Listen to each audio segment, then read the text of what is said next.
एक पोरगी आणि पोरगा असंच म्हणले, एकमेकाला म्हणत होते, मी तुझ्याशिवाय जगू शकत नाही, मी तुझ्याशिवाय जगू शकत नाही. अहो, जगू शकत नाही, पण पुढचा विचारच करीत नाहीत. पुढं काय करायचं आता? आपल्याजवळ पैसे पाहिजे, ते पाहिजे, काय फक्त जगू शकत नाही. आणि मग ते एक दिवशी काय आपलं थोडेसे पैसे घेतले आणि गेले पळून. लांब गेले, लांब. आता जाऊस तर ते परत रस्त्यात खातीला पाहिजे, सगळं खाल्लं पाहिजे, काय पाहिजे. आणि मग सगळं तिथं पोचल्यावर आता काम नाही, काय नाही, खायचं काय, राहायचं कुठं, सगळं प्रश्नच पडला ना. जाताना विचार नाही केला. आणि एकदा बापाच्या तोंडाला, आईबापाच्या तोंडाला काळं फासलं की परत मग ते पुसल्या जात नाही. लोकांचं नावच ठेवून घ्यावं लागते. मग काय करायचं आता? गेले तिकडं तर उपाशी राहायची पाळी आली.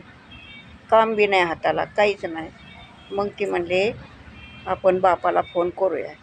मग तिनं बापाला फोन केला. बाप म्हणला, तुझ्याही घाल काशीत, कशी करायचं तसं कर, अजिबात फोन करू नको म्हणला. तर अशी परिस्थिती होती. पोरीनं विचार करा, बरोबर ना?